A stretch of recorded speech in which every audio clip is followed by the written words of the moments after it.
Kasus kematian Brigadir Yosua mulai terkuak.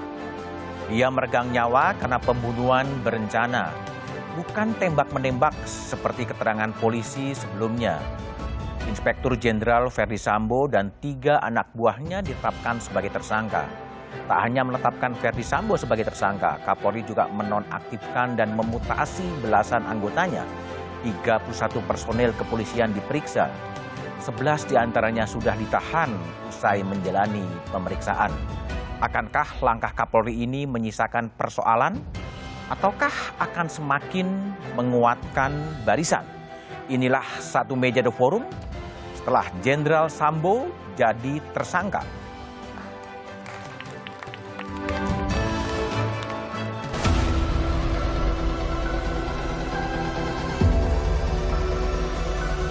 Menetapkan Saudara FS sebagai tersangka.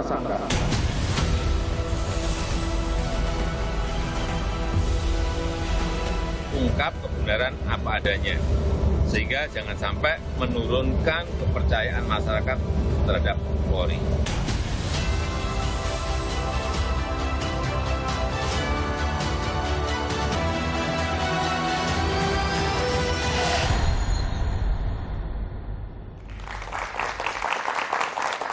Tahap demi tahap, kotak Pandora kematian Brigadir Yosua terkuak. Inspektur Jenderal Verdi Sambo ditetapkan sebagai tersangka. Ada titik terang, meski belum benderang. Motif pembunuhan masih samar-samar dan masih butuh waktu untuk dibuka. Itulah tema Satu Meja The Forum malam ini setelah Jenderal Sambo jadi tersangka dengan sejumlah narasumber yang telah hadir di studio. Di sebelah kanan saya ada Taufik Basari, anggota Komisi 3 DPR. Taufik, malam. Di sebelah kiri saya ada Guru Besar Universitas Bhayangkara, Profesor Hermawan Sulistyo. Malam, Prof. Hermawan. Melalui sambungan Zoom, ada Menteri Koordinator Politik Hukum dan Keamanan, Mahfud MD. Malam, Pak Mahfud. Malam, Budiman. Kemudian, malam, para pemirsa. Ya, kemudian ada Kepala Divisi Humas Mabes Polri, Irjen Dedi Prasetyo. Malam, Pak Dedi. Malam, Pak. Oke. Sebelum memulai diskusi, dialog, kita coba lihat, dengarkan terlebih dahulu paket yang sudah disiapkan oleh tim Satu Meja.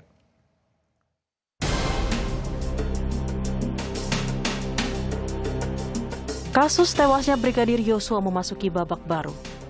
Kapolri Jenderal Listio Sigit Prabowo merilis Irjen Verdi Sambo sebagai tersangka kasus pembunuhan Brigadir Yosua.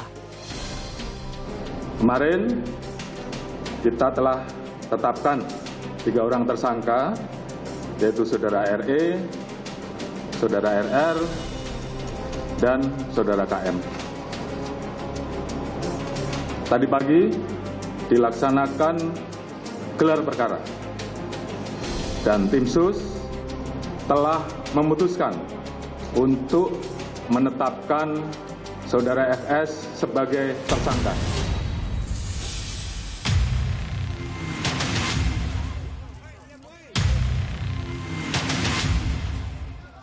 Irjen Verdi Sambo dijerat pasal pembunuhan berencana dengan ancaman maksimal hukuman mati. Sebelumnya, Ajudan Verdi Sambo Barada Eliezer ditetapkan sebagai tersangka pada 3 Agustus 2022 lalu. Kasus yang semula mencuat sebagai kasus polisi tembak polisi kini berubah. Menurut polisi, Barada Eliezer menembak Brigadir Yosua bukan dalam upaya membela diri. Belakangan, Barada Eliezer mencabut keterangan awalnya. Ia menyatakan menembak Yosua atas perintah atasan.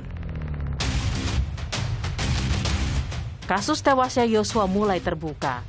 Ajudan Irjen Verdi Sambo lainnya, yakni Bribka Riki pun telah ditetapkan sebagai tersangka pembunuhan berencana. Kapolri menyatakan memeriksa 31 anggotanya yang diduga terlibat dalam kasus ini. Lantas bagaimana dampak kasus ini bagi Polri? Bagaimana nasib institusi Polri pasca kasus ini?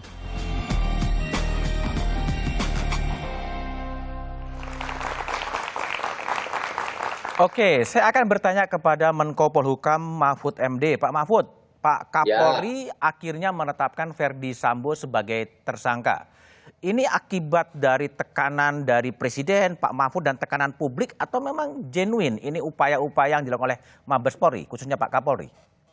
Campuran dua-duanya. Pak Kapolri memang punya keinginan untuk membuka ini dengan baik, tetapi itu perlu dukungan politik dari kita gitu, agar kekuatan, karena kita tahu ya banyak masalahnya, ada ranjau-ranjaunya di dalam.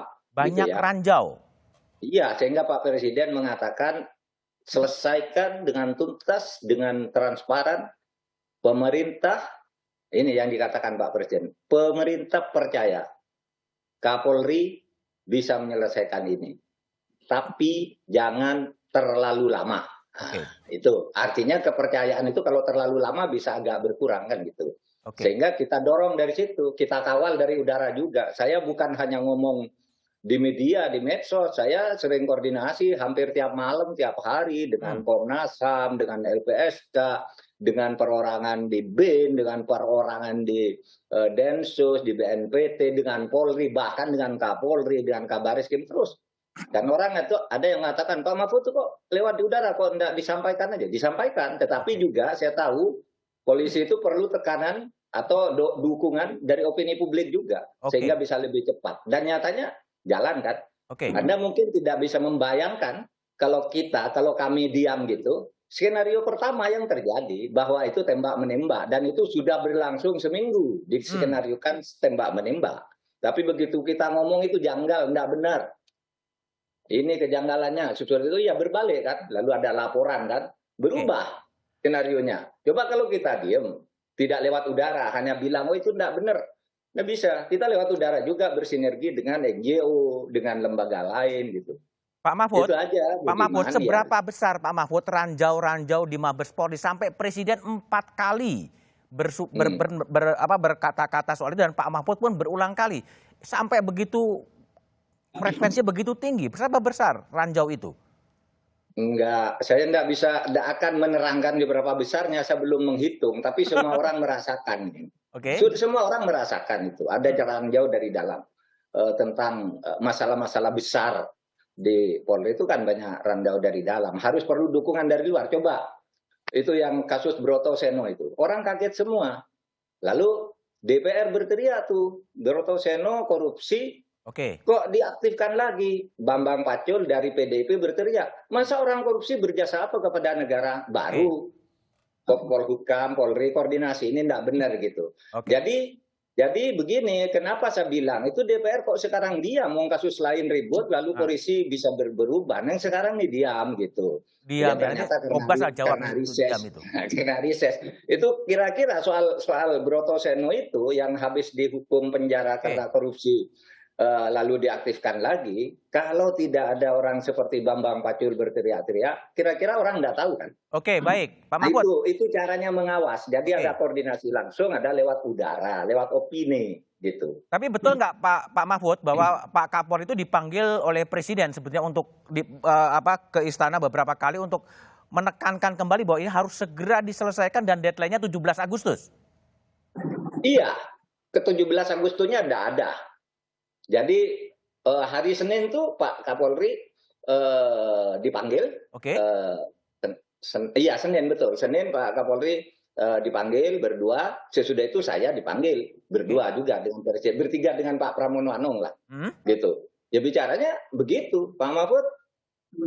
Sampaikan ke masyarakat, pemerintah itu percaya kepada Kapolri, tapi harus cepat gitu. Itu makanya saya sampaikan, pemerintah percaya kepada Kapolri, tapi harus cepat. Kata tapi itu saya ganti kata asal cepat, gitu aja. Saya yang ganti kata tapi menjadi asal itu. Maksudnya biar tidak berlarut-larut, bertele-tele, biar segera diputus. Dan saya terus komunikasi dengan Polri. Yang saya katakan itu bukan buat sendiri. Misalnya saya katakan tersangka sudah 3, itu saya dapat dari Polri. Gitu. Orang ribut, Pak Mahfud dari mana? Polri baru ngomongkan 2. Lihat dari Polri dapatnya, cuma yang 1 ternyata belum diumumkan. Oleh sebab itu dijelaskan oleh Pak Kapolri tadi malam. Kemarin tersangkanya sudah 3, sekarang tambah 1 menjadi 4. Betul saya. Ya Tapi kan, gini ketika Pak saya Mahfud, ngomong, tersangka sudah diumumkan, tetapi motif yang belum terlalu jelas. Kemudian Pak Mahfud sempat juga mengatakan motif ini agak sensitif dan hanya untuk orang-orang dewasa. Ini maksudnya apa, Pak? oh gampang maksudnya, karena kalau Anda ikuti jumpa pers itu kan wartawan, TV One bertanya, Pak ini sudah jelas pelakunya, Hmm, tapi motifnya apa? Gitu. Lalu saya bilang, loh kalau motif, biar dikonstruksikan hukumnya oleh Polri, jangan tanya ke saya, gitu. Karena apa? Karena ini menurut saya sensitif. Apa sensitifnya? Ngangkut orang dewasa, satu ya. Pertama katanya pelecehan. Pelecehan itu apa sih? hmm, Apakah membuka baju atau apa? Gitu kan, oke. itu untuk orang dewasa. Hmm. Yang kedua katanya perselingkuhan 4 segi. Lalu siapa yang bercinta dengan siapa? Gitu kan? Lalu yang ketiga ada yang terakhir yang muncul karena perkosaan. Hmm. Upaya usaha perkosaan lalu ditembak. Itu kan sensitif. Jadi yang buka tuh jangan saya bilang biar polisi aja karena itu uraiannya panjang gitu. Nanti publik yang membuka kepada polisi yang membuka ke publik lalu dibuka di pengadilan oleh jaksa. Kalau tanya ke saya nanti malah salah. Tapi Pak Mahfud sudah dapat bocoran lebih dulu ya soal motif Oh. yang itu. Banyak saya dapat bocoran, tapi kan tidak boleh saya mengatakan yang begitu-begitu. Biar dikonstruksi dulu. Ya orang dewasa kan bocoran Ya, juga, dapat- Pak. Dapat hal-hal yang mungkin tidak pernah muncul di publik dari Komnas HAM, dari LPSK, dari orang perorangan, dari para senior Polri, senior tentara dan sebagainya. Hampir jam malam saya ketemu dengan Pak Listo juga saya begitu, meskipun sebentar ya pernah ketemu di suatu saat koordinasi langsung secara fisik. Di mana itu? Ketika Anies Baswedan mantu, gitu. Saya datang, dia datang, lalu duduk berdua di pojok. Gimana Bapak ini? Oke, baik Pak Mahfud. Tapi gini, Koordinasi di situ. pertanyaannya Pak Mahfud, ini kan Presiden 4 kali bicara, Pak Mahfud juga berulang kali bicara, dan pemerintah kelihatannya juga konsisten untuk mengawal kasus ini. Betapa pentingnya, betapa seriusnya kasus ini bagi pemerintah, Pak? Iya, sangat penting karena menyangkut kepercayaan masyarakat terhadap Polri. Kalau masyarakat, kalau ada orang mati, terbunuh di rumah pejabat tinggi Polri, kemudian dugaannya ke Polri, dan tidak dibuka secara terang benderang, negara ini akan hancur. Padahal Polri itu ya, satkernya itu ribuan. Sehari itu yang ditangani lebih dari 100 ribu pengamanan di seluruh Indonesia. Lalu ada satu kasus gini masa nggak bisa dibuka? Wong yang ratusan ribu aja diamankan, diselesaikan dengan baik. Orang yang sering nyinyir kepada Polri itu kan orang yang di kota-kota besar aja dan lebih politis. Tapi kalau tanya ke rakyat desa sudah banyak Polri. Polri yang bagus juga yang mendirikan pesantren, yang gajinya dikuasakan kepada ambil tiap bulan dia bekerja sebagai polisi. Begitu tuh banyak, tapi kan tidak diberitakan. Nah, oleh sebab itu kepercayaan masyarakat yang ditandai oleh persepsi publik tertinggi pada tahun ini diperoleh oleh Polri dan oleh pemerintah. Ini Kompas nih, Mas Budiman kan. Ya. Kepercayaan publik terhadap pemerintah tertinggi tahun 2022 selama 7 tahun pemerintah Jokowi memerintah. Dan sumbangan Polri di situ lebih tinggi dari angka rata-rata. Oke. Polkam itu nomor 1, politik dan keamanan. Pak Mahfud, rata-ratanya terjadinya 74. pasca kejadian ada mutasi, ada penonaktifkan sejumlah jenderal. Ini bisa mengganggu proses konsolidasi di tubuh kepolisian sendiri? Unda, menurut saya justru ini proses mempercepat konsolidasi secara baik. Ini justru menjadi bersih-bersih kepolisian gitu, Prof? Halo? Menjadi bagian bersih-bersih kepolisian? Seharusnya ini dijadikan momentum. Seharusnya dijadikan momentum menurut kami. Momentum untuk membersihkan kepolisian dari orang-orang yang mungkin menata kembali isu-isu yang selama ini berkeliaran itu supaya dijernihkan. Karena polisi ini diperlukan oleh masyarakat. Saya kan sering mengatakan gitu, coba bayangkan Anda kalau tidak ada polisi. Misalnya polisi menyatakan mabuk, mogok, menyatakan saya mogok 1 jam aja gitu. Hancur Indonesia ini. Oke. Saya mogok karena selalu dikritik, mogok 1 jam, oh saya sudah selesai mogok, udah tidak ada Indonesia ini. momentum ini, Prof Mahfud, momentum ini momentum untuk apa? Melakukan reformasi kepolisian lagi atau gimana dalam perspektif Prof Mahfud soal momentum untuk membenahi kepolisian?